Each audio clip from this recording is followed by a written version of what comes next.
परम पिता के जो सूक्ष्म ज्ञान है, गुह्यात गुह्यतरम ज्ञानम, गीता में बोला, बाबा भी बोलते हैं, मैं गुह्यते गुह्य राज की बातें बताता हूं। तो क्या देहभान में रहने से समझ लेंगे? हैं? बाप तो कहते हैं आत्म की स्थिति को धारण करके एक मुरली को 6 बार पढ़ना चाहिए, मनन चिंतन मंथन करना चाहिए, तब बुद्धि में बैठेगी। इसलिए बोला कि बाबा राय देते हैं पतित से पावन बनने की। क्या युक्ति बताते हैं ज्ञान की शिव बाप, और पतित से पावन बनने की राय कौन देता है? बाबा या बाप है? बाप राय देते हैं पतित से पावन बनने की, बाबा राय देते हैं। जो साकार निराकार का मेल है, बाबा वो राय देते हैं कि ऐसे पावन बनो। कैसे पावन बनो? जैसे पावन देवताएं विधर्मियों विदेशियों के धर्म पिताओं के संग के रंग में आए तो पतित बन पड़े। है? कैसे पतित बने? अनेकों के संग के रंग में आए, विभिचारी संग के रंग में आए तो पतित बन पड़े। पतितों के संग के रंग में आए, कम कलाओं वालों के संग के रंग में आए तो पतित बन पड़े। कलाओं में बंधे हुए देवताओं के संग के रंग में आए तो पतित बन पड़े। तो क्या करो? जो कलातीत है, क्या जो 16 कला संपूर्ण बनाने वाला है, क्या खुद बना होगा तो दूसरों को बनाएगा? है? खुद नहीं बना होगा तो दूसरों को बनाएगा? अरे इंजीनियर होगा तो इंजीनियर बनाएगा, डॉक्टर होगा तो डॉक्टर बनाएगा। खुद ही डॉक्टर ही नहीं पढ़ी, प्रैक्टिस ही नहीं की, खुद ही इंजीनियरिंग नहीं पढ़ी, इंजीनियरिंग की प्रैक्टिस ही नहीं पढ़ी, तो कैसे बनाएगा? बनाएगा। तो बोला कि बाप नहीं कहते हैं, बाबा कहते हैं, राय देते हैं कि ऐसे पावन बनो। ये पावन बनने की राय देना और किसी को 76 से पहले आया ही नहीं। क्या बल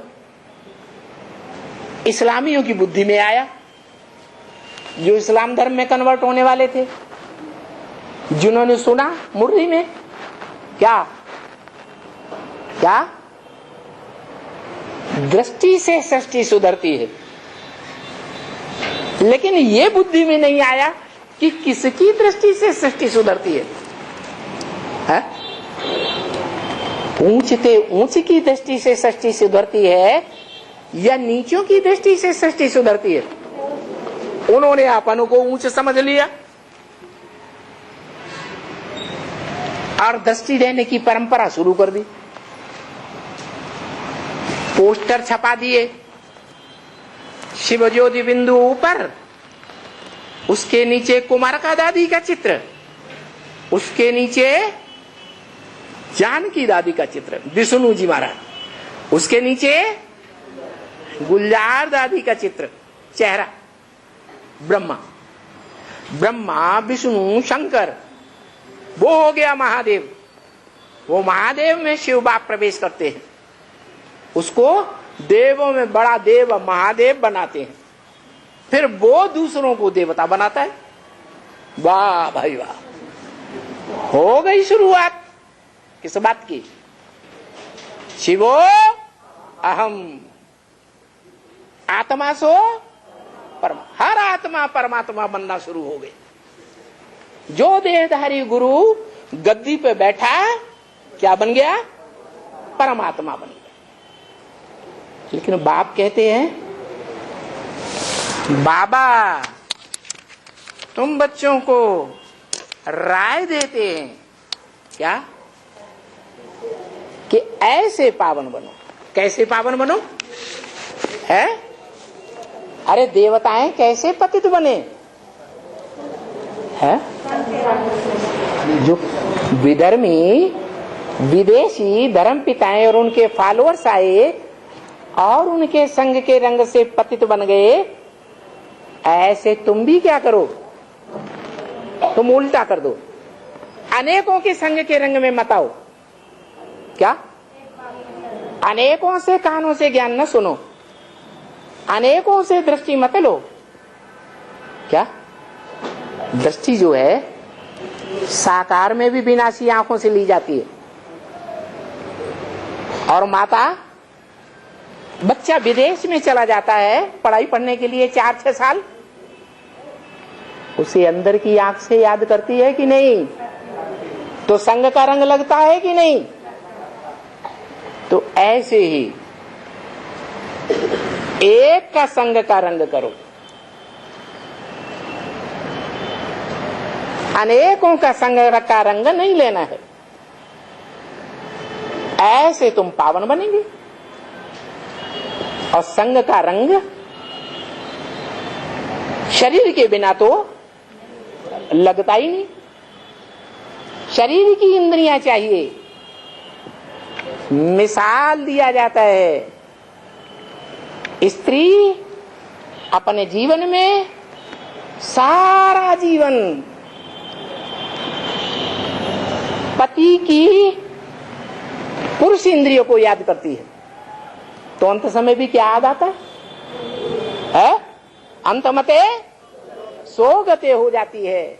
स्त्री को पुरुष का जन्म लेना पड़ता है। ये है संग का रंग, बलिहारी। ऐसे ही पुरुष सारा जीवन